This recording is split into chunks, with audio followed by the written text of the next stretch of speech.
On nous demande dans cet exercice d'étudier une application linéaire définie sur les polynômes. Il s'agit de l'application qui, au polynôme p de R3 de x, associe p de x plus 1 moins p de x plus p de x moins 1. On vous demande de montrer que f induit un endomorphisme de R3 de x. On vous demande d'écrire la matrice de f dans la base canonique de R3 de x. Et on vous demande de donner une base du noyau de f et de l'image de f. Puis, enfin, de trouver une base de R3 de x dans laquelle la matrice de f s'écrit sous cette forme-là.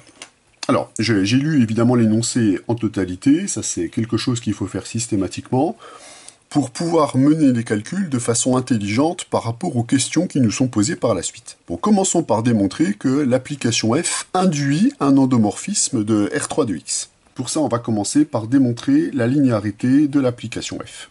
Pour ça, je vais me donner deux scalaires alpha et bêta et deux polynômes de R3 de x, et on va simplement calculer l'image de la combinaison linéaire alpha p plus bêta q. Là, il s'agit simplement d'appliquer la définition, puis d'appliquer les règles de calcul sur les polynômes. Ceci, c'est alpha p de x plus 1 plus bêta q de x plus 1.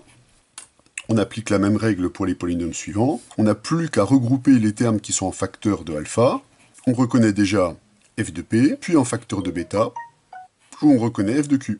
On obtient donc que l'image de cette combinaison linéaire est bien égale à la combinaison linéaire des images, ce qui permet déjà de conclure que l'application f est une application linéaire.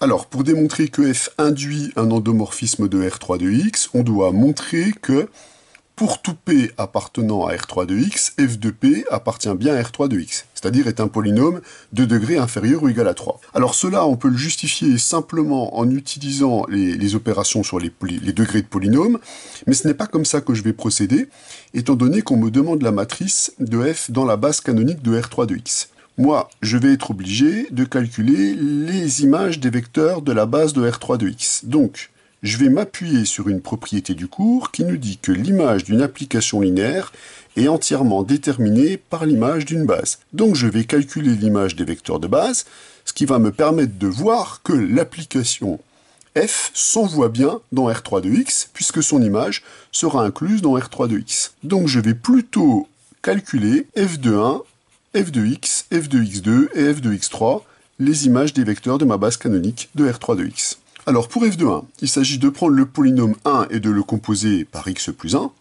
On obtient le polynôme constant égal à 1, et on obtient évidemment le même genre de calcul pour les deux autres. On obtient déjà que le polynôme 1 a une image nulle. C'est un polynôme du noyau. C'est important de le remarquer. Pour le polynôme x, on remplace x par x plus 1, donc on va récupérer x plus 1 moins 2x plus x moins 1 dans la composition, qui va nous donner également le polynôme nul. On vient de détecter que les deux premiers polynômes de la base canonique sont dans le noyau. Pour le suivant, quand on compose x carré avec x plus 1, on obtient x plus 1 au carré, moins 2x carré, plus x moins 1 au carré. En développant cette expression, on voit que les carrés s'éliminent, que 2x s'élimine avec moins 2x, il ne nous reste plus que les deux coefficients constants, on obtient 2. Pour le cube, quand on compose, on obtient x plus 1 au cube moins 2x cube plus x moins 1 au cube. Voilà ce qu'on obtient après développement dans la formule du binôme de Newton. On constate que les termes en cube s'éliminent, que les termes en carré s'éliminent, que les termes en x fournissent 6x, et que les termes constants s'éliminent. On a donc montré quoi? On a donc démontré que l'image de f après simplification est donc l'espace vectoriel engendré par le vecteur. Le vecteur nul, je peux le supprimer, le vecteur nul, je peux le supprimer, le vecteur 2, je le laisse tel quel, et le polynôme 6x, je le laisse tel quel. On voit qu'on peut même... Alors, déjà, mission accomplie, ceci est inclus dans R3 de x, puisqu'on n'obtient que des combinaisons linéaires de polynômes de degré 0 et des polynômes de degré 1. Donc on vient de démontrer que f induit bien un endomorphisme de R3 de x. Mais comme on a regardé ce qu'il fallait au bon moment, on récupère même mieux que cela, puisque vous récupérez directement que l'image de f est également l'espace vectoriel engendré par le polynôme 2 et par le polynôme 6x, et on peut dire aussi que c'est l'espace vectoriel engendré par 1 et x. On obtient les mêmes combinaisons linéaires en prenant ces deux vecteurs et en prenant ces deux vecteurs. On vient de démontrer que l'image est égale à R1 de x, ce qui est plutôt pas mal. Et on a considérablement bien préparé la question 2, puisque la matrice de notre application linéaire dans la base canonique, elle est déjà déterminée. Si je note C, la base canonique de R3 de X, c'est-à-dire formée des polynômes 1x, x2, x3. Eh bien, la matrice, c'est simplement d'écrire les coordonnées des images des vecteurs de la base canonique dans la base canonique. Donc, on obtient que cette matrice est une matrice 4-4, puisque R3 de X est un espace vectoriel de dimension 4 et F est un endomorphisme de R3 de X.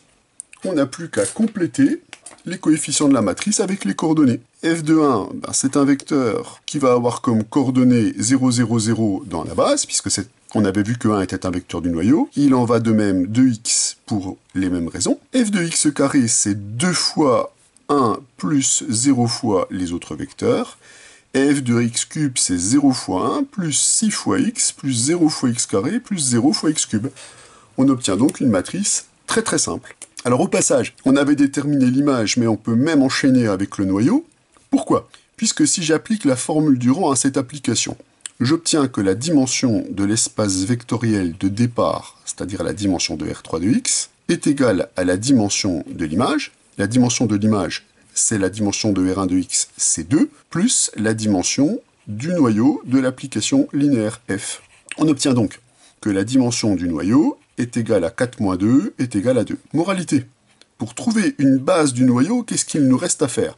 Bon, je vais l'écrire ici, directement. Puisque j'ai un espace vectoriel de dimension 2. Pour obtenir une base de notre espace vectoriel de dimension 2, il nous suffit de trouver une famille libre à 2 vecteurs. Puisqu'une famille libre à 2 vecteurs, c'est une base de notre espace vectoriel. Pour ça, il nous faut trouver 2 vecteurs linéairement indépendants dans le noyau. Comme on a vu que 1 était dans le noyau et que x était dans le noyau, j'obtiens 2 vecteurs linéairement indépendants dans un espace de dimension 2. J'obtiens donc une base de cet espace vectoriel. Oh tiens, regardez au passage, on vient de justifier que le noyau de f est égal à l'image de f, puisque ces deux espaces vectoriels-là sont égaux à R1 de x. Ah ben donc on peut faire une remarque gratuite, ici, puisque le noyau de f est égal à l'image de f, on peut terminer cette séquence en disant que l'application f rond f est l'application nulle, donc de voir que l'application f est dès le départ un endomorphisme de R3 de X de nilpotent. Donc il nous reste maintenant à trouver une base B de R3 de X dans laquelle la matrice de f est encore plus simple que la matrice précédente, puisqu'on remplacerait les coefficients 2 et 6 par des coefficients 1. Donc on va mettre notre petit problème en équation. On cherche donc une base P1, P2, P3, P4, on va dire plutôt P0, P1, P2, P3, puisqu'elle risque d'être échelonnée en degrés, de sorte que on ait le tableau matriciel suivant. Alors il se trouve que ça va pas être très très difficile à construire. Pourquoi? Si on regarde déjà ce qu'on a obtenu avec les images des vecteurs de la base canonique, on récupère quoi? On récupère que l'image du premier vecteur est nulle, l'image du deuxième vecteur est nulle, l'image de x carré est égale à 2, et l'image de x cube est égale à 6x. Qu'est-ce qu'il nous suffirait de faire pour obtenir une base sympathique? On voit que pour obtenir x ici, on peut utiliser la linéarité de f pour récupérer que f de x cube sur 6 est égal à x. On peut voir également par le même procédé que f de x carré sur 2 est égal à 1. On garde pour l'instant f de x à une image nulle et f de 1 qui a une image nulle. On se demande si cette décomposition pourrait nous permettre de trouver directement cette base. Et la réponse est oui, puisque si je prends pour vecteur P0 le vecteur 1, pour vecteur P1 le vecteur x, pour vecteur P2 le vecteur x carré sur 2, et pour le vecteur P3 le vecteur x cube sur 6, qu'est-ce que je récupère avec ces conventions-là? Eh bien, je récupère que f de 1, c'est-à-dire f de P0 est égal à 0, f de P1 est égal à 0, f de P2 est égal à 1, qui est le polynôme P0, et f de P3 est égal à x, qui est directement le polynôme P1. Moralité, on voit que si on prend comme famille 1, x carré sur 2 et x cube sur 6, on récupère déjà une base de R3 de x, puisque c'est une famille constituée de 4 vecteurs échelonnés en degrés, donc libre avec 4 vecteurs dans un espace vectoriel de dimension 4. C'est une base, et elle vérifie exactement le tableau matriciel qui est ici. Donc là, on voit que comme la matrice de f était déjà très simple, trouver une base dans laquelle elle est encore un tout petit peu plus simple, c'est pas très difficile.